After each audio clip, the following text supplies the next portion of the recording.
आप सभी का आज की कक्षा में स्वागत है। आज की इस कक्षा में हम कार्ल रोजर और व्यक्तित्व के विषय में अध्ययन करेंगे। जो लोग शिक्षा के क्षेत्र से जुड़े हैं या मनोविज्ञान के क्षेत्र से जुड़े हैं, उनके लिए कार्ल रोजर कोई नया नाम नहीं है। आप सभी जानते हैं कि कार्ल रोजर एक बहुत प्रसिद्ध मनोवैज्ञानिक है जो मानव व्यक्तित्व के विषय में बात करते हैं। तो आइए आज हम देखते हैं कि कार्ल रोजर व्यक्तित्व के विषय में क्या कहते हैं। सबसे पहले हम देखेंगे कि कार्ल रोजर एक व्यक्ति के विषय में किन बातों को आधार मानकर चलते हैं, यानी कि उनके व्यक्तित्व के अध्ययन के मुख्य आधार क्या है। तो सबसे पहला बिंदु है इसमें वास्तविकता को जानने की प्रवृत्ति।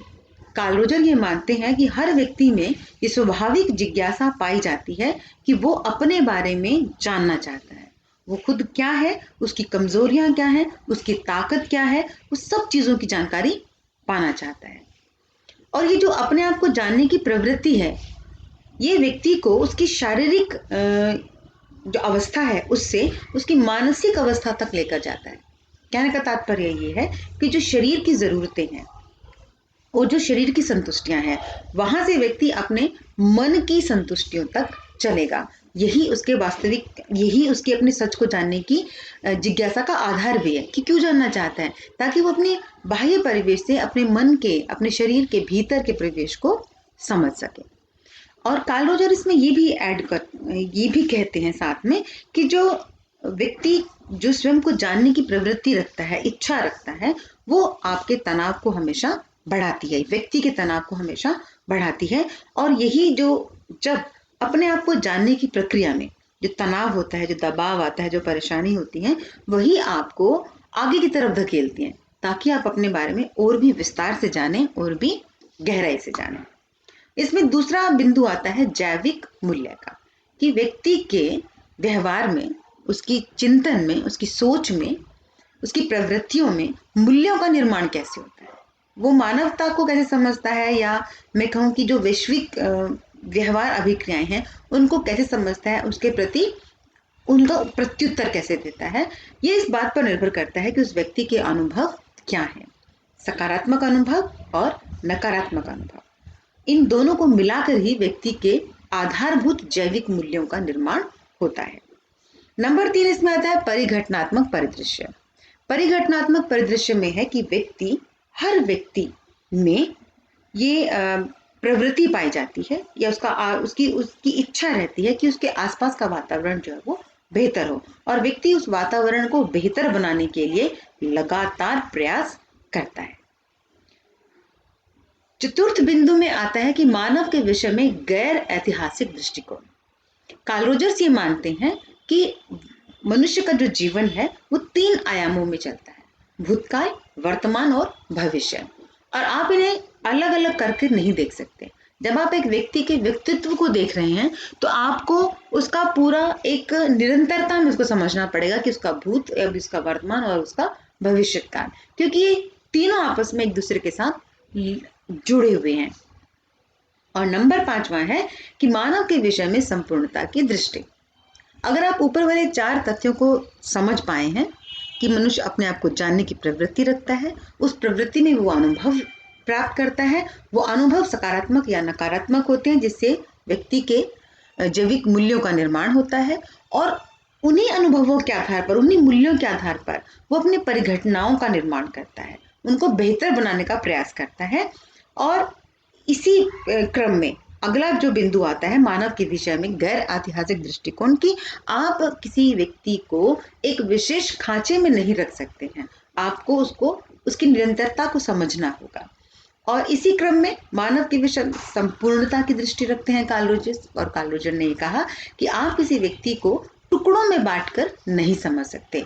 किसी व्यक्ति के व्यक्तित्व को समझने के लिए आपको उसे पूर्ण रूप से देखना होगा। बहुआयामी पक्ष जो व्यक्ति के व्यक्तित्व में होते हैं, उसके जीवन में होते हैं, आपको वो सभी देखने होंगे और समझने होंगे। अब कार्ल रोजर बात करते हैं अपने आत्म के परिचय की, कि कार्ल रोजर के अनुसार आत्म में 2 तथ्य जो है वो शामिल होते हैं। नंबर 1 आत्म छवि, नंबर 2 आत्म गौरव। आत्म छवि क्या है कि आप अपने आप को किस तरीके से देखते हैं। जैसे कि एक व्यक्ति अपने आप को दर्पण के सामने खड़ा करके कैसा महसूस करता है। क्या वो अपने आप को बहुत सुंदर मानता है, आत्मविश्वासी मानता है, अपने कार्य कौशलों में उसको पूरा विश्वास होता है। समझ रहे हैं, वह आपकी आत्म छवि है कि आपने अपने आप को कैसे जाना है, कैसे समझा है, और आप अपने आप को दूसरों के सामने कैसे प्रस्तुत करना चाहते हैं। वो आपकी अपनी सोच है, तो वो आपकी आत्म छवि होगी। दूसरी तरफ दूसरा बिंदु है आत्म गौरव का। अब जो आत्म छवि है उसको जैसे आपने प्रस्तुत किया दूसरों के सामने, तो दूसरों ने उसको कैसे लिया। इसमें तीन चीजें आ सकती हैं कि जैसा आपने अपने आप को समझा, लोगों ने भी आपको वैसा ही समझा। दूसरा, जैसा आपने अपने आप को समझा, लोगों ने आपको उसके बिल्कुल विपरीत समझा। और तीसरा, जैसा आपने अपने आप को समझा, लोगों ने उसके अलावा आपको एक तीसरे ही दृष्टिकोण से ले लिया, जो आपके साथ कहीं भी जुड़ा हुआ नहीं था। इससे आपके जो अनुभव हैं, इससे आपके आपके अपने बारे में जो विचार हैं, वो पूरे तरीके से प्रभावित होंगे। जैसा आपने प्रस्तुत किया, अगर लोगों ने आपको वैसा समझ लिया, तो आप में आत्म गौरव की एक भावना आएगी, जिसको आप अंग्रेजी में सेल्फ एस्टीम की भावना कहते हैं। ठीक, वह आपके आत्मविश्वास को बढ़ा देगी। आप बहुत बेहतर ढंग से काम करेंगे, शायद आप ज्यादा आत्मविश्वासी भी हो सकते हैं। आपके कार्य करने की शैली जो है वो बिल्कुल बदलेगी। समझ पा रहे हैं आप। लेकिन अगर लोगों ने आपको बिल्कुल विपरीत समझा है, आपने कहा मैं बहुत अच्छा हूं, लेकिन लोगों ने आपको बहुत बुरा कहा, तो आपका आत्मविश्वास जो है वो कम हो जाएगा, आपका तनाव जो है वो बढ़ेगा, आपका असंतुलन बढ़ेगा, आपके आंतरिक व्यक्तित्व और बाह्य व्यक्तित्व में असंतुलन का विकास होगा। अगर समाज के साथ आपका जो, जैसे आप अपने आप को समझाना चाहते हैं, दिखाना चाहते हैं, अगर समाज ने आपको बिल्कुल दूसरे तरीके से समझ लिया है, बिल्कुल उल्टा समझ लिया है, आपने अपने आप को अच्छा कहा और समाज ने आपको बुरा कहा, या आपने खुद को बुरा कहा और समाज ने आपको बहुत अच्छा कहा, दोनों ही तरीके से आपका जो आंतरिक संतुलन है वो बिगड़ेगा। तो कार्ल रोजर्स ने क्या कहा इसमें, कि आपको, एक व्यक्ति की जिज्ञासा क्या है, अपने आप को विकसित करने की है। वो जब अपने आप को जानना चाहता है, पहचानना चाहता है, तो मतलब अपना विकास करना चाहता है। तो कैसा विकास करेगा, किस दृष्टिकोण से वो मतलब कार्य करने की शुरुआत करेगा या विकास की शुरुआत करेगा, कि जो उसकी आत्म छवि है वो आत्म गौरव में जो है वो परिवर्तित हो पाए। अब कार्ल रोजर्स के अनुसार आत्म को प्रभावित करने वाले कारक कौन कौन से हैं, देखते हैं। अब आप देखेंगे कि सभी चीजें जुड़ी हुई हैं। कि सम्मान की आवश्यकता, कार्ल रोजर्स ये कहते हैं कि हर व्यक्ति को अपने आत्म को विकसित करने के लिए, अपने आप को समझने के लिए, अपनी जिज्ञासा, अपने बारे में अपनी जिज्ञासाओं को शांत करने के लिए सम्मान की आवश्यकता होती है। और ये सम्मान कैसा होना चाहिए, सशर्त सम्मान होना चाहिए कि बिना शर्त सम्मान होना चाहिए। कार्ल रोजर्स कहते हैं अगर सशर्त सम्मान होगा तो आप, जो व्यक्ति का व्यक्तित्व है वो बेहतर ढंग से विकसित नहीं हो पाएगा, क्योंकि वो उन कंडीशन, जो वो शर्त लगी हुई होंगी ना उसके साथ, वो उसी में उलझा रह सकता है। तो एक पूरी तरीके से कार्यकारी व्यक्तित्व, जो कि कार्ल रोजर का एक बहुत अहम प्रत्यय है, जिसको आप अंग्रेजी में फुल्ली फंक्शनल पर्सनालिटी के नाम से जानते हो, कि जब पूर्णतः कार्यकारी व्यक्ति कैसे बन पाएगा, जब उसको बिना शर्त सम्मान मिलेगा। नंबर 2, आत्म और अनुभवों की प्रकृति में असंगतता। हमने अभी भी बात की आत्म छवि और आत्म गौरव की, कि अगर आपका अपना बारे में जो विचार हैं, अगर आपके अनुभव उससे विपरीत होते हैं, तब भी आप में विखंडन आएगा, आपकी पर्सनालिटी जो है वो खंडित होगी।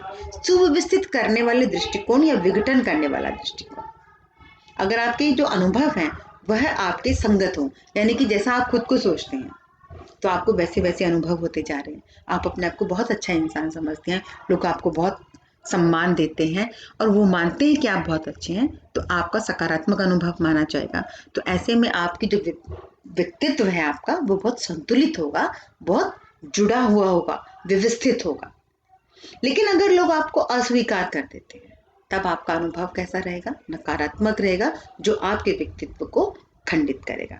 तो कार्ल रोजर्स के अनुसार सम्मान की आवश्यकता है और बिना शर्त सम्मान की जरूरत है।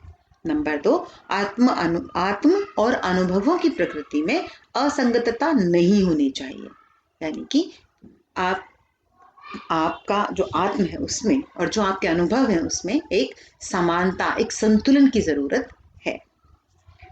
इसमें नंबर 3 है मनोविकृति विज्ञान। कार्ल रोजर्स कहते हैं कि जब आपके अनुभव आपके आत्म के साथ जुड़ नहीं पाते, यानी कि जो आपका परिवेश है वो आपका समर्थन नहीं करता, आपको अस्वीकार कर देता है, तो आप में मनोविकृतियां विकसित होने लगती हैं, जो अंततः आपके असंतुलित व्यक्तित्व की परिचायक बनती है। अब कार्ल रोजर ने एक बात की पूर्ण कार्यकारी व्यक्तित्व की। पूर्ण कार्यकारी व्यक्तित्व क्या होगा? किस व्यक्ति को आप ये कहेंगे कि इस व्यक्ति का व्यक्तित्व जो है वो संपूर्ण रूप से विकसित है, या ऐसा व्यक्तित्व होना चाहिए। इसके अंतर्गत बिंदु देखते हैं हम। पहला बिंदु है, व्यक्ति अपनी शक्तियों का प्रयोग करके अपनी क्षमताओं को पहचानता है। आप अपनी शक्तियों को कब पहचानेंगे? जब आप खुद को जानेंगे। आप खुद को कैसे जानेंगे? कि जब आपने जो विचार किया है, जो चिंतन किया है अपने बारे में, उसको स्वीकृति भी मिलती है, आत्म स्वीकृति भी और परिवेश की स्वीकृति भी। तब हम अपनी क्षमताओं को, अपनी शक्तियों को, अपने कार्य कौशल को पहचानते हैं, उनका विकास करते हैं। वह स्वयं के विषय में संपूर्ण पहचान बनाने के मार्ग में आगे बढ़ता है। कौन? जो व्यक्ति पूर्ण कार्यकारी व्यक्तित्व का स्वामी होता है, वो अपने आप को जानता है और उसे ये पता है कि मेरा और आगे विकास किस प्रकार से हो सकता है, वो उसी मार्ग का अनुसरण भी करता है। नंबर 2, अनुभवों की स्वीकार्यता। जो पूर्ण कार्यकारी व्यक्तित्व है उसके आंतरिक और बाह्य व्यक्तित्व में इतना संतुलन होता है कि वो अनुभवों को स्वीकार कर पाता है, वो परेशान नहीं होता। मान लीजिए कि आपने किसी कार्य की, आपने कहा कि मुझे लड़कियों की शिक्षा के बारे में बात करनी है, और आप किसी ऐसे ग्रामीण परिवेश में हैं जहां पर लड़कियों की शिक्षा को बहुत महत्व नहीं दिया जाता, तो लोग आपका विरोध वहां पर कर सकते हैं। तो जो पूर्ण कार्यकारी व्यक्तित्व होगा वो उस विरोध को समान भाव से लेगा, सामान्य भाव से लेगा। उसे लगेगा कि ठीक है, कोई बात नहीं, इनका परिदृश्य ऐसा नहीं है, तो मुझे इनको जागरूक करना है, उसके महत्व के बारे में बताना है, उसकी प्राथमिकता समझानी है कि क्यों लड़कियों की शिक्षा जो है बहुत महत्वपूर्ण है। तो उसे खुद पर विश्वास होता है। और ये खुद पर जो विश्वास की मैं बात कह रही हूँ, ये बचपन से ही आरंभ होने वाली एक प्रक्रिया है कि जैसे जैसे आपका आत्मिक संतुलन होगा, वैसे वैसे आपका बाह्य संतुलन भी विकसित होता जाएगा। तो वो ऐसे व्यक्ति में अनुभवों की स्वीकार्यता रहती है, चाहे अनुभव अच्छे हों चाहे अनुभव अच्छे न हों, दोनों को समान भाव से स्वीकार करता है। नंबर 3, अस्तित्ववादी जीवन शैली। अस्तित्ववादी जीवन शैली से मतलब है कि जो पूर्ण कार्यकारी व्यक्तित्व है वो अपने आप का शोषण कभी भी नहीं होने देता। उसे पता है कि उसकी कमजोरियां क्या हैं, तो वो, और उसे ये भी पता है कि मेरी शक्तियां क्या है, मेरी ताकत क्या है, तो वो कभी भी दूसरे व्यक्ति के हाथ में अपने आप को खेलने नहीं देगा। जो पूर्ण कार्यकारी व्यक्तित्व है वो दूसरों का शोषण भी नहीं करेगा, साथ ही अपना भी शोषण नहीं होने देगा। वो अस्तित्व में जो है वो विश्वास रखेगा कि मैं भी हूं, आप भी हैं, और मेरे और आपके होने से हम हैं। अन्यों पर विश्वास। जिस व्यक्ति को स्वयं पर विश्वास होता है, जिसे खुद अपने बारे में जानकारी होती है, जिसे पता है कि मेरा उद्देश्य क्या है, वो दूसरे व्यक्तियों पर भी विश्वास करेगा। लेकिन यहाँ पर ये समझना जरूरी है कि यहाँ विश्वास से मतलब अंधविश्वास से नहीं है। यहाँ विश्वास से मतलब है दूसरों को पहचानने से, कि आप जब खुद की शक्तियों को जांच पाते हैं, अपने व्यवहार का विश्लेषण कर पाते हैं, अपने चिंतन को तार्किक आधार पर, सही या गलत के आधार पर बांट पाते हैं, तो आप दूसरों को भी बेहतर ढंग से निरीक्षित कर सकते हैं। और जो पूर्ण कार्यकारी व्यक्तित्व है वो दूसरों के विषय में निर्णय लेने में भी सक्षम होता है। उसे पहचान होती है कि इस व्यक्ति की ये क्षमता है या ये काम कर सकता है, इसका ये कौशल है, इसका व्यवहारिक अभिवृत्तियां ऐसी हैं, इसकी इतनी स्वीकार्यता है, इतनी अस्वीकार्यता है, और वह उस व्यक्ति को भी आगे बढ़ने में मदद कर सकता है। इसका अगला बिंदु है पूर्ण स्वतंत्रता का एहसास। कार्ल रोजर्स ये कहते हैं कि व्यक्ति को, जो पूर्ण कार्यकारी व्यक्तित्व है, वह स्वतंत्र रूप से जीता है। यानी कहा ना कि जिसे स्वयं के बारे में जानकारी है, जो अपने बारे में जान चुका है वो स्वतंत्र रूप से जिएगा, वो ना किसी को दबाएगा ना किसी से दबेगा। और सबसे अहम बात, वह व्यक्ति रचनात्मक होगा। इसको हम ये भी कह सकते हैं कि उसके पास सदैव कोई ना कोई उद्देश्य होगा जिसको प्राप्त करने के लिए वह व्यक्ति लगातार काम करेगा। और उस काम करने की जो शैली है उसकी, वह भी उसके दिमाग में होगी। और वो शैली जो है दूसरों से अलग होगी, क्योंकि वो उसके दिमाग में योजनाएं हैं, उसके दिमाग में। और योजना क्यों है उसके दिमाग में? क्योंकि उसे अपने आप के संसाधन, मतलब वो स्वयं एक संसाधन होता है जो दूसरे संसाधनों को विकसित करने मदद करता है। तो ऐसे व्यक्ति की कार्यशैली जो है वो आम जन से हटकर होती है, क्योंकि हर वक्त उसके दिमाग में एक पूरा पूरा एक क्या कहूँ कि पूरा मानचित्र बना हुआ होता है कि मुझे ये करना है और ऐसे करना है। ऐसे व्यक्ति को हम पूर्ण कार्यकारी व्यक्तित्व के रूप में जानते हैं। मानव प्रकृति के आधार पर थी। अब मैं आपको फिर से रिवाइज करा दूं इसमें कि जो पूर्ण कार्यकारी व्यक्तित्व कौन है? जो अपनी शक्तियों और क्षमताओं को पहचानता है और उनका विकास करता है, आगे बढ़ता है। उसमें अनुभवों की स्वीकार्यता होती है, चाहे वो अनुभव अच्छे हों बुरे हों कैसे भी हों। वह अपने आप को महत्व देता हुआ चलता है, वह दूसरों पर विश्वास करता है, उसमें स्वतंत्रता का एहसास होता है, वो स्वतंत्र जीता है और वो रचनात्मक होता है। नई नई चीजों के प्रयोग करने में उसकी इच्छा भी रहती है और वो करता भी है। अब कार्ल रोजर कहते हैं कि मानव प्रकृति के आधार प्रत्यय क्या है? कि मानव एक सुव्यवस्थित सामाजिक वास्तविकता को समझने वाला, वह सदैव आगे की ओर बढ़ने वाला होता है। यानी कि कार्ल रोजर व्यक्तित्व के सकारात्मक पक्ष का सकारात्मक पक्ष का पक्ष लेते हैं।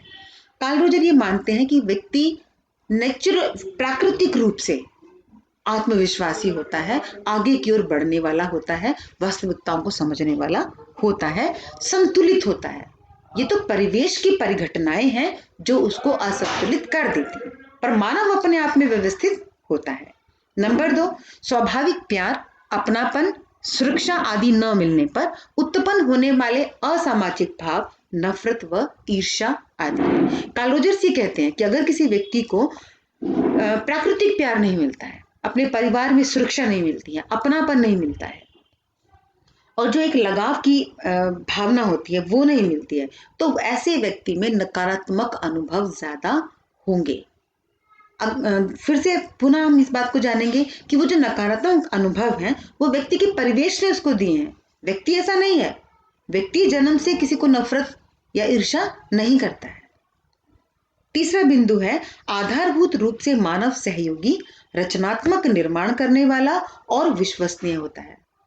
कार्ल रोजर ये भी कहते हैं कि जो जितने भी अच्छे गुण हैं, जिसको आप आदर्श के रूप में कहते हो कि व्यक्ति को ईमानदार होना चाहिए, मेहनती होना चाहिए, दूसरों का सहयोग करने वाला होना चाहिए, परोपकारी होना चाहिए, तो कार्ल रोजर ये कहते हैं कि मानव ऐसा ही होता है।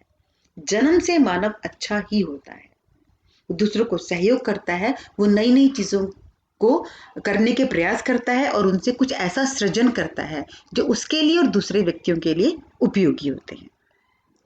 चतुर्थ बिंदु है मानव में आत्मव्यवस्था होती है। कार्ल रोजर ये पूरे तरीके से मानते हैं कि व्यक्ति जो है वो सकारात्मक होता है, उसमें अपनी व्यवस्था इतनी बेहतर होती है कि बड़ा संतुलित, वो संतुलन करना जानता है, अपने अंदर भी दूसरों के साथ भी। नंबर 5, मानव विकृत समंजन से सुसमंजन की तरफ स्वयं आगे बढ़ता है। अगर व्यक्ति का परिवेश बहुत ज्यादा नकारात्मक नहीं है तो व्यक्ति हमेशा अच्छाई की तरफ ही चलेगा। अब कार्ल रोजर्स क्या कहते हैं कि कुसमंजन के कारण क्या है? क्यों व्यक्ति दूसरे के साथ सहयोग नहीं करता है? क्यों? पहला कारण क्या है कि व्यक्ति की आत्म की समझ की अस्वीकार्यता, यानी कि व्यक्ति खुद को क्या समझता है और उसे समाज में वो स्वीकार्यता मिली है कि नहीं मिली है। अगर उसके बीच में असंतुलन है, हम अच्छा समझते हैं खुद को लेकिन दूसरे नहीं समझते हैं, तो जब ऐसी अस्वीकार्यता होगी तो हमारा संतुलन बिगड़ेगा, हम कुसमंजन के शिकार होंगे। दूसरे स्थान पर आता है व्यक्ति के अपनी सोच व अनुभव के मध्य असंगतता, यानी कि उसका जो बाह्य व्यक्तित्व है उसमें और जो व्यक्ति का आंतरिक व्यक्तित्व है उसमें असंतुलन है। असंतुलन मतलब वो असंगत है, असंगत मतलब उसमें कोई जुड़ाव नहीं है। कहने का तात्पर्य क्या है कि आपकी सोच है, मान लीजिए कि सभी व्यक्ति मेहनती होते हैं, लेकिन आपका अनुभव ये कहता है कि लोग काम करना नहीं चाहते। तो आपकी जो सोच है और जो आपका अनुभव है वो आपस में टकरा जाएंगे। ऐसी स्थिति में भी आप कुसंयोजन के शिकार होंगे। तीसरे स्थान पर आता है बचाव की विविध तकनीक। सुव्यवस्थितीकरण, क्षतिपूर्ति, कल्पना, प्रक्षेपण, ऊर्जा परिवर्तन आदि व वास्तविक स्व का विघटन। कुसंयोजन का एक और महत्वपूर्ण कारण जो वो कहते हैं बचाव की विविध तकनीक, कि जब किसी व्यक्ति के अनुभव उसकी सोच से नहीं मिलते हैं, उसकी छवि से नहीं मिलते हैं, तो वो अपने आप को बचाने की कोशिश करता है। और वो बचाने की कोशिश कैसे करता है? कभी वो कल्पना में ये मान लेता है, मान लीजिए कि समाज अच्छा नहीं मान रहा लेकिन आप अपने आप को अच्छा मानते हैं, तो व्यक्ति अपनी कल्पनाओं में रहना शुरू कर देता है कि मैं तो बहुत अच्छा हूँ, मैं तो बहुत अच्छा हूँ, मैं तो बहुत अच्छा हूँ। तो ऐसा व्यक्ति वास्तविकताओं से कट जाता है, तो वो कुसंयोजन का शिकार होगा। दूसरा कोई क्या हो सकता है? प्रक्षेपण। प्रक्षेपण में मैं क्या, व्यक्ति अपनी सोच को दूसरे के ऊपर मानना शुरू कर देता है कि नहीं, ये अच्छा नहीं मानता तो क्या हुआ, मैं तो अच्छा हूँ, मैं तो अच्छा हूँ, मैं तो अच्छा हूँ। ऐसी स्थिति में भी व्यक्ति सामाजिक घटनाओं का, सामाजिक परिवेश का, व्यक्तियों का सही विश्लेषण नहीं कर पाता और वो वहां पर भी धोखा ही खाता है कि आप बहुत अच्छे अच्छे अच्छे अच्छे बने रहेंगे, लेकिन सामने वाला परिवेश, सामने वाला व्यक्ति जो है वो आपको अच्छा नहीं मान रहा है, तो आप कुसंयोजन के शिकार हो जाएंगे, क्योंकि आप लगातार एक ही दिशा में काम कर रहे हैं, लेकिन वो दिशा आपको स्वीकार्यता नहीं दे रही है। तो ऐसे में भी आप कुसंयोजन के शिकार होंगे। तो इस कुसंयोजन से बचने का तरीका क्या रहेगा? आप परामर्श की प्रक्रिया में आएंगे। कार्ल रोजर्स ये कहते हैं कि जब आप कुसंयोजन हो जाते हैं, कब होते हैं? जब आप अस्वीकार्यता आपको मिलती है, जब असंगतता रहती है, जब आप बचाव की अलग अलग तकनीकों का इस्तेमाल करते करते, बचाव की जो तकनीक है उसको आप अंग्रेजी में कहते हैं सेल्फ डिफेंस मैकेनिज्म। जब आपके डिफेंस मैकेनिज्म जो है वो आपके लिए काम नहीं कर पाते, तब आप माल एडजस्टेड यानी कि कुसंयोजित हो जाते हैं। माल एडजस्टेड समझते हैं आप? एडजस्टमेंट ना कर पाना। तो ऐसे में आपके पास एक ऑप्शन बचता है कार्ल रोजर्स के अनुसार परामर्श की प्रक्रिया, कि आपको किसी ऐसे व्यक्ति से मदद लेनी चाहिए जो आपको स्थितियों का बेहतर विश्लेषण करने में, उनको समझने में मदद दे सके, ताकि आपके मध्य, आपके बाह्य और आंतरिक व्यक्तित्व के मध्य जो असंतुलन है, अस्वीकार्यताएं हैं, असंगतता है, वो कैसे संगतताओं में बदल जाए, स्वीकार्यताओं में बदल जाए। असंगत का मतलब आप समझ रहे हैं? असंगत का मतलब होगा कि जब आपने जो सोचा है, दूसरे व्यक्ति ने जो सोचा है, उसमें कोई तालमेल ना हो। ठीक। तो परामर्श की प्रक्रियाओं का मतलब क्या है? परामर्श क्यों जरूरी है? कार्ल रोजर्स कहते हैं इससे भावनाओं की अभिव्यक्ति होती है। इसको आप अंग्रेजी में कैथार्सिस के नाम से भी जान सकते हैं। हिंदी में इसको रेचन की क्रिया भी कहते हैं, कि जब किसी व्यक्ति के मन में बहुत ज्यादा उथल पुथल रहती है, तो आप उसे अपने आप को अभिव्यक्त करने का मौका दीजिए।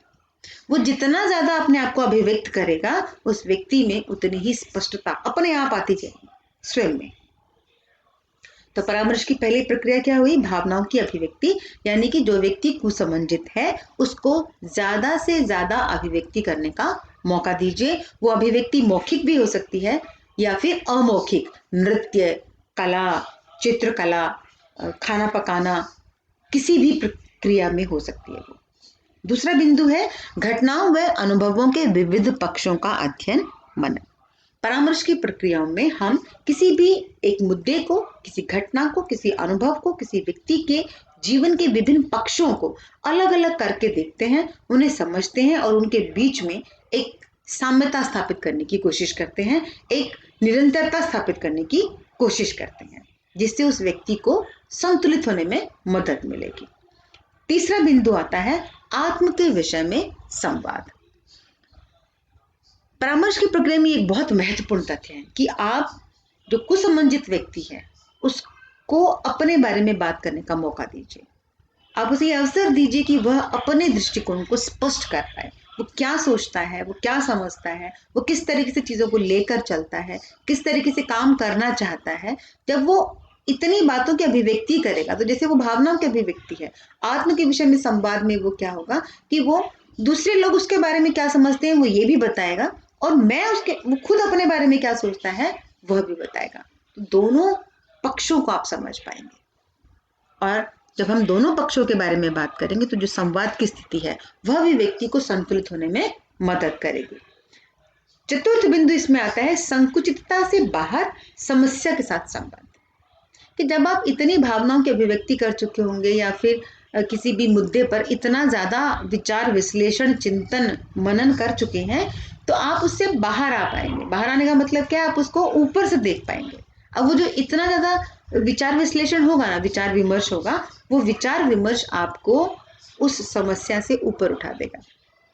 और जब आप उसे ऊपर से देखेंगे तो आप उसके साथ संबंध स्थापित कर पाएंगे कि वाकई समस्या क्या थी और कैसे हम इस समस्या का समाधान प्राप्त कर सकते हैं।